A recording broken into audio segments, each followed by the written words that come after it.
bêtises insiste toujours avec Frédéric Bérard. Qu'on va saluer d'entrée de jeu parce qu'on est poli, on a été bien élevés. Salut Fred. Ah ouais, je pensais pas que t'avais besoin d'obligations, de courtoisie pour les respecter, mais moi comme je suis un gars d'honneur, en tout cas j'aime le croire, j'aimerais faire un mea culpa. Gentil. On t'écoute. Oui, surtout toi. Pour une fois, tu vas m'écouter de manière très sensible.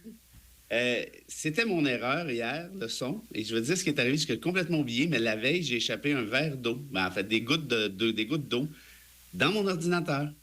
Et j'ai fait « Oh non, oh non, oh non ». J'ai essuyé, j'ai fait sécher ça proche du feu de foyer, blablabla. J'ai dit « OK, tout est beau ». J'ai regardé mes écrans après. Bon, j'ai sauvé l'ordinateur. Bingo, ça va.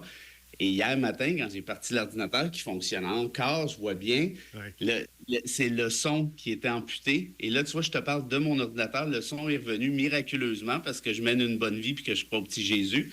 Tadam! En tout cas, bref, c'était de ma faute.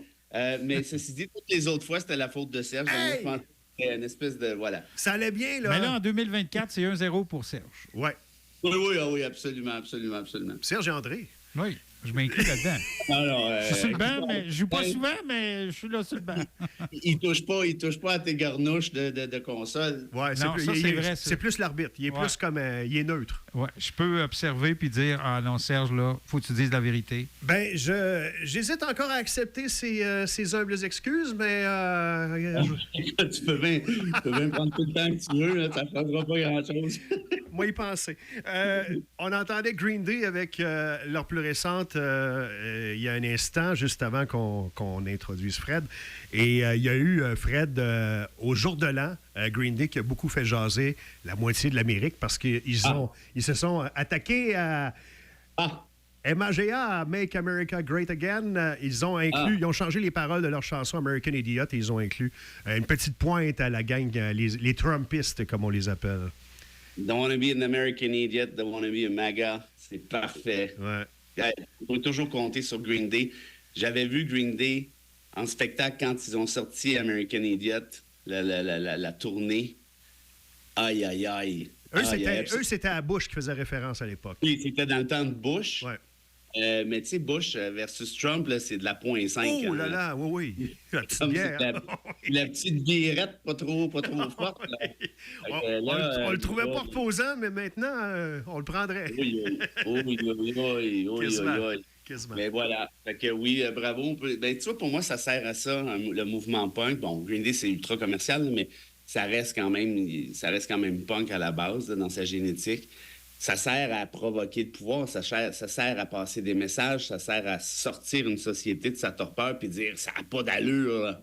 C'est à ça que ça sert, le punk. Ouais, sauf que quand le message te rejoint pas, tu dis « ouais, ils n'ont pas d'affaire à se mêler de politique. Ils ont pas la musique puis la politique. » J'en ai vu passer plein. Moi, ils n'ont pas d'affaire à se mêler de politique. Ce sont des artistes. Ben ouais, mais ça sert à quoi, l'art, tu penses? Ouais. Toi, tu dois être le genre de jambon là, qui trouve ça bien drôle quand Mike Ward rit d'un enfant qui a un handicap. T'sais, moi, c'est drôle. L'art, je trouve que ça sert à créer du beau, évidemment, mais ça sert aussi à passer des messages. La liberté d'expression, c'est pas pour rire d'un enfant handicapé. La liberté d'expression, c'est pour contester le pouvoir, rire du pouvoir, dire ça marche pas, ça marche pas. Mais rire d'un enfant en plus qui en a ça, c'est assez épais. Si tu veux mon avis, il peut bien faire des jokes avec les deux tarlats de la poche bleue à se pogner à la poche, justement. Ça, pour moi, c'est pas vraiment de l'art. Mais en prenant position, Fred, c'est sûr que tu te mets à dos une partie de la population en prenant une position politique. Tant mieux! Ben oui, mais c'est ça qui arrive. Le monde a tellement peur. Ah oui, mais là, c'est parce que là, je vais me faire des ennemis. Ben oui, mais ça s'appelle la vie en société, là. Ça s'appelle la démocratie. Tu sais, être un artiste puis être lisse, ben tu sers à rien, au final. À part si tu fais vraiment du beau. Puis il y a plein d'artistes qui font des belles chansons. Tout ça, c'est bien correct, là. Mais je veux dire, pour le reste, t'es supposé créer quelque chose. Puis si t'es pas capable de dire « le roi est nu », ben là, c'est parce qu'il va nous en manquer un bout, parce que les artistes ont notamment, pas juste eux, mais toi et moi, on l'a, André aussi, la liberté d'expression, mais les artistes l'ont. Et ça sert à quoi, la liberté d'expression? Je reviens à ça. Ça sert à essayer de provoquer des changements positifs dans la société. Sinon, on tourne en rond. Puis moi, quand je vois sur Twitter la gang qui dit « Ah, là, je savais pas que Green Day était contre Trump, je savais pas que c'était une gang de woke. » OK, t'as-tu déjà écouté les paroles de Green Day ou jamais? D'après Non, moi, t'es forcément jamais. écouté, parce que vraiment, ou tu comprends pas l'anglais, ou quelqu'un va chez Berlitz, là, parce que Jesus of Suburban, là, c'est exactement ça. Là. Il rit de les vies de banlieue, le conformisme, bang bang. Il y a combien de tunes qui traitent justement de cette nécessité-là. Puis là, on parle des États-Unis. Là. Mais le punk, à la base, justement, en Angleterre, c'était anticonformiste, c'était contre la monarchie, c'était contre la... Évidemment. C'est-à-dire, puis même The Clash, ça, c'était pas leur tune, c'est un cover, c'est une reprise qu'ils ont faite, mais I Fought the Law and the Law Won.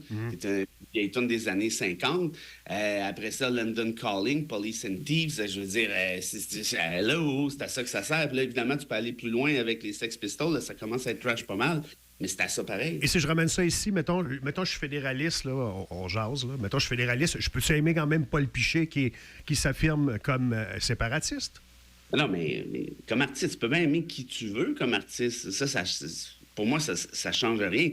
Ben, de par ailleurs, Paul Piché, ça doit faire 40 ans qu'il a fait une tourne politique. Là, je veux dire, oui, mais sa position, on la connaît, elle est quand même... Ben, OK, il a chanté « Votez oui, votez non », puis après ça... même au loin, avec des chemises à 2000 $ sur le dos, je veux dire, ça va, la révolution, on repassera. Là. Bon, c'est un nom que j'ai nommé de même, ça peut être quelqu'un d'autre que Paul Piché. Non, mais vous pouvez aimer, mais comme artiste, évidemment, on peut aimer qui on veut, on peut ne pas aimer qui on veut, mais pour moi, ça, c'est pas le débat. Le débat, c'est de savoir... Est-ce qu'on a encore des artistes qui décident de passer des messages? Là, après, le message, tu peux être en accord ou en désaccord. Ça, c'est pas grave. Puis tu peux être en accord à temps plein, en désaccord à temps plein ou à temps partiel. Pas grave non plus. Mais ça prend... Par exemple, je t'ai déjà fait jouer une tonne des Vulgaires Machins, si tu te rappelles bien, ouais. Qui s'appelle Asile, qui parlait justement des troubles de santé mentale, si tu t'en souviens bien. Tu sais, c'est pas...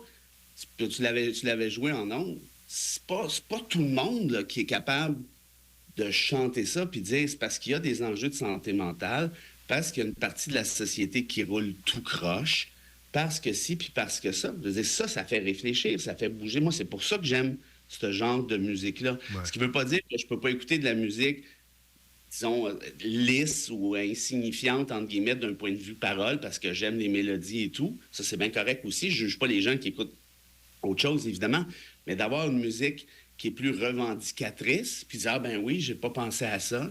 Tu sais, Green Day, quand tu chantes, on vient à ça, American Idiot, je veux pas être un idiot américain, je veux pas, I don't want to be part of a redneck agenda, je veux pas être partie d'un programme de redneck, puis sûrement, probably a faggot American, je suis peut-être un homosexuel américain, puis je m'en fous.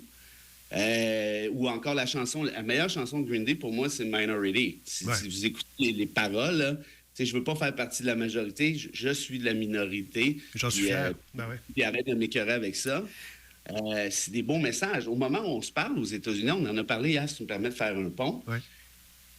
Sur les trucs d'avortement, on en a parlé, mais il y a aussi au-dessus de 400 projets de loi, au moment où on se parle, qui vise à opprimer, retirer des droits ou battre tout simplement la communauté gays et lesbienne. Là. Ouais. Ça commence à être beaucoup de projets de loi. Là. On les strippe là, à mesure. Là. Fait que le Minority de Green Day qui est sorti, toi tu sais ça bien mieux que moi, quoi, 2003 fin 90. C'est sur Nimrod, en fait. T'as raison. Ben, c'est parce qu'il l'avait un petit peu calé, là. Ouais. Puis, tu sais, c'est à ça que ça sert des artistes aussi de dire hey, regardez ça, là, attention. Puis, on a eu au Québec, je reviens ici, une multitude d'artistes ultra engagés. Tu sais, pour moi, Paul Piché, bof, je suis pas sûr. Ah, ben, il y a Émile Bilodeau qui s'est mis les pieds dans les plats à dernière... Bon, regarde, Émile Bilodeau, je vais t'en dernière Saint-Jean, là. Excellent exemple. Mais Émile Bilodeau lui a dit la loi 21, c'est de la merde. Ouais. OK? C'est à quoi je suis absolument d'accord à 1,000 000 %. Oui, mais c'est pour ça que tu l'aimes aussi. Moi, je ne l'aime pas particulièrement. Non, mais je étais d'accord avec son discours. Non, mais c'est parce que moi, j'en veux des artistes qui disent ça. Puis là, quand ils l'ont invité à la Fête nationale, Là, le PQ a dit, ah, ben là, moi, je ne vois pas si c'est Émile Bilodeau qui y va. OK, fait que vous êtes pour la liberté d'expression en autant que le gars dise comme vous autres, au final. Je comprends. Puis après ça, François Legault, avec sa gang, a voulu, puis je le sais parce que c'est mon chum qui est le président du Mouvement national des Québécois, a voulu couper le budget du Mouvement national parce qu'il avait invité Émile Bilodeau. Puis toute la gang de Québécois s'était mis à y taper sa tête. Je veux dire, c'est pas pour rien que les artistes ne parlent plus, parce que justement, ils veulent pas se faire écœurer. Dans un coin, ben ça, oui. ça fait petit Québec, puis je parle pas juste du petit fromage, là. Je parle vraiment de la petitesse des réflexions qu'on peut avoir et du respect qu'on a pour la diversité d'opinions. Tu vas brûler un mouvement parce qu'ils ont invité quelqu'un que t'aimes pas. Attends une minute, qu'est-ce qu'il a dit? Loco Locas, la chanson Libérez-nous des libéraux, comment tu avais trouvé ça à l'époque? Est-ce que ça avait sa place? C'est Oui. parfait. Moi, le Colocasse, je trouve que je connais un peu Biz. Là, on a fait une couple de shows de télé ensemble. On jase une fois de temps en temps. Puis, lui, il tripe sur Welbeck. Puis les musulmans vont nous manger. Honnêtement, je le trouve un peu tweet, là, si tu veux mon avis, mais il est pas méchant en même temps. Puis il a le droit de dire ce qu'il pense. Puis Libérez-nous des libéraux, c'est une bonne toune. Ça a passé un message. Puis là, les libéraux étaient fâchés. Bien, soyez fâchés. C'est pas grave. On s'en fout. Je veux dire, c'est à ça que ça...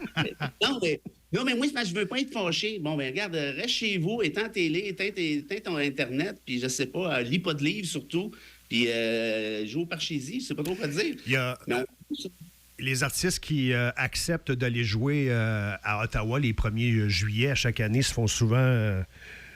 justement, peinturer d'un coin ou en tout cas pointer du doigt par leur décision, du fait qu'ils vont chercher le chèque puis ils s'en vont chanter à Ottawa. Plume la Traverse était fait ramasser par Pierre Falardeau. Ouais. Puis moi, je l'ai vu Plume 2-3 fois, mais c'est pas mon ami. Je le connais pas, malheureusement. J'aimerais bien ça.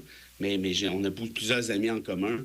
Puis cette fois-là, là, il en a pas dormi là, pendant plusieurs semaines. Écoute, mes chums des Vilains Pingouins, là, ils l'ont ramassé le chèque à la Fête du Canada. Puis il y avait une tune qui s'appelait « Ne te tourne pas », si je me trompe pas. Fait qu'ils ont joué cette tune-là dos au public comme tel. Ils ont ramassé le chèque, ils ont payé leur dette, puis tout. Bon, pour le reste, est-ce que c'est grave qu'un artiste, ben, je trouve pas moi, je veux dire, ça fait... Je vois pas c'est quoi... Honnêtement, je comprends pas pourquoi on voudrait laminer des artistes sur le mur puis leur dire... Toi, tu n'as pas le droit de faire ci, toi, tu n'as pas le droit de faire ça, toi, tu n'as pas le droit de dire ci. C'est à ça que ça sert. Si tu n'as pas une pleine liberté d'expression comme artiste pour critiquer le pouvoir, pas pour rire d'un enfant handicapé, là, ben, on va avoir un sacré problème tout à l'heure. Mais si tu t'affiches comme souverainiste et tu acceptes d'aller jouer à Ottawa, il y a un problème. Je veux dire, tu rames à contresens. Mais les Pingouins, c'était pas clair. Mais là, tu parles des Pingouins, mais il y a d'autres exemples. Je veux dire, il y en a qui étaient souverainistes, qui ont accepté d'aller jouer à Ottawa parce que le chèque est intéressant. Ben ça, là, c'est autre chose. Là, ça veut dire que tu es une guidoune. Là, c'est une autre histoire. Ah, OK. Mais non, mais évidemment... Ben, c'est comme ça que les gens... Ça dépend, parce que, encore là, on voulait, puis on veut encore, que tous nos artistes soient pareils. Quand Robert Charlebois avait été devenu... Il a toujours été fédéraliste. On m'a donné cet exemple-là. Je pense que c'est un bon exemple. Charlebois a toujours été fédéraliste. OK? Puis il jouait sa fibre nationaliste, là. Ouais. À Montréal. Les fleurs de lys partout. Et puis là, tout le monde était bien énervé, là. Mais pendant qu'il faisait ça, là, Charlebois, puis par ailleurs, tu as le droit d'être nationaliste sans être souverainiste. Puis ça, c'est le cas de Charlebois. On a de la misère avec ça, des fois. Oui, mais il est pas mal, oui. Oui. Mais Charlebois, pendant qu'il faisait ça, puis il a le droit de le faire, je veux dire, il est nationaliste. Évidemment qu'il est nationaliste, on est tous un peu ou beaucoup nationalistes, c'est évident. Mais pendant qu'il faisait ça, allez chez Steve Music à Montréal, là, puis vous allez voir une belle photo d'un Robert Charlebois avec un Pierre-Éliott Trudeau qui sont en train de magasiner une guitare. Parce que Charlebois et Trudeau, père, qui était premier ministre à ce moment-là, c'était deux grands chums. C'était pas des petits chummies, c'était des grands chums. Charlebois était un fédéraliste à l'os. Fait qu'en 95, tout le monde était surpris. Comment ça se fait que Charlebois, il n'est pas pour le oui? Bien, il l'a jamais été pour le oui. Puis tu sais quoi? Il a le droit. Peux-tu y sacrer patience? Tout comme un artiste a le droit d'être indépendantiste à l'os. Je veux dire, il faut arrêter d'essayer de les mettre dans un bac. Je veux dire, toi, tu as le droit d'ici, toi, tu as le droit... Si tu fais ça, c'est parce que tu n'as vraiment pas compris c'est quoi l'art. Puis petite anecdote pour finir, mon petit Sergio, tu vas la rigoler, celle-là.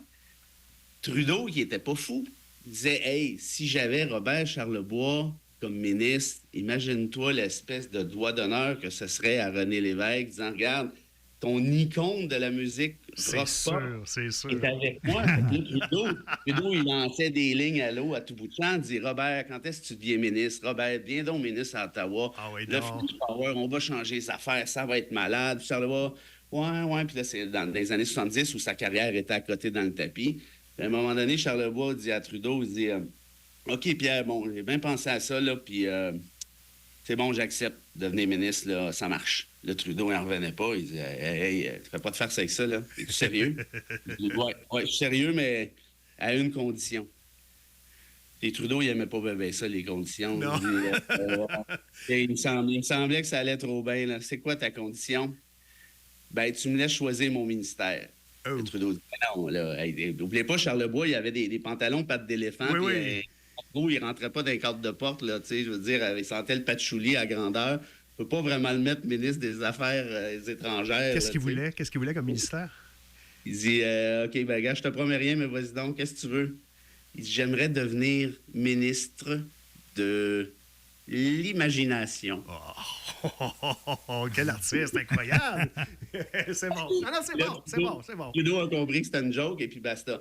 Bref, moi, puis tu vois, à l'inverse, il y a bien ça. Là, je viens de te parler de Charlebois. Pierre Falardeau. Il n'y a pas grand monde qui était plus indépendantiste que lui au Québec, là. Affirmé, affiché. Il en donnait des coups de pied dans les cannes, là. Ouais. Ben, moi, je l'ai encore défendu, il y a 10 jours sur Twitter. Falardeau, moi, je m'en ennuie. Mhm. Parce que il brassait à la cabane. Ouais. C'est à ça que ça sert. Puis j'étais pas d'accord avec tout. Moi, Elvis Gratton, 2 puis 3, je trouve que c'est des navets spectaculaires que c'est tellement mauvais. Puis c'est des messages tellement clownesques. Mais ça, c'est mon opinion. Moi, pour moi, ce qui est important, c'est que Falardeau était capable de dire au pouvoir, vous êtes une gang de clowns. Puis d'ailleurs, il l'a fait dans le temps d'un bouffon, le temps des bouffons, qui était un petit court-métrage de rien, de 14 minutes. C'était spectaculaire, ça. Mais on veut ça. On a besoin de ça. Le confort et l'indifférence de Denis Arcand après Ouais. le référendum de 80. Ça nous prend des artistes qui donnent des coups de pied au cul. Puis là, tu n'es pas obligé d'être d'accord avec tous les coups de pied au cul. Puis des fois, c'est toi qui reçois le coup de pied au cul. Puis c'est pas le fun. Mais c'est parce que tu ne peux pas construire une société autrement que sur cette liberté-là. Oui, je suis d'accord. Assez d'accord. Mais on va finir là-dessus. Jean Lapointe, par contre, tu sais, qui est devenu sénateur, qui a terminé sa vie comme sénateur, ça a joué contre lui peut-être pour l'obtention de funérailles nationales. En tout cas, plusieurs personnes disent ça. Ce serait dommage que ce soit le cas. Mais ça, si c'est ça, puis, tu sais, il y a plusieurs personnes qui vont à Ottawa qui ne sont pas nécessairement fédéralistes crinqués. Hein? Ouais. Au Québec, on va toujours avoir, je pense, de façon générale, cette espèce d'ambivalence. On est nationaliste, ouais, le Canada, OK. Mais oui, peut-être la souveraineté. Moi, je suis comme ça aussi, là. Ouais, le projet souverainiste, ouais, c'est pas fou. Ouais, Ottawa, je sais pas. Bon, dépendamment. Puis là, si c'était pour barrer des gens, ça, moi, je trouve que c'est le petit Québec. C'est de la mesquinerie. Et si René Angélil a reçu des funérailles nationales, je pense que Jean Lapointe en aurait mérité, là, tu veux mon avis. Tout à fait. Hey, c'est intéressant comme discussion, Oui. mais il faut s'arrêter à un moment donné. Bon, Et puis demain, c'est les questions du peuple. déjà? Ben déjà, vendredi demain. Hey, il était très bon ton son. Merci, Fred. Hey, ça fait plaisir. Là, puis on se parlera d'autres soir. Je sais pas. Salut.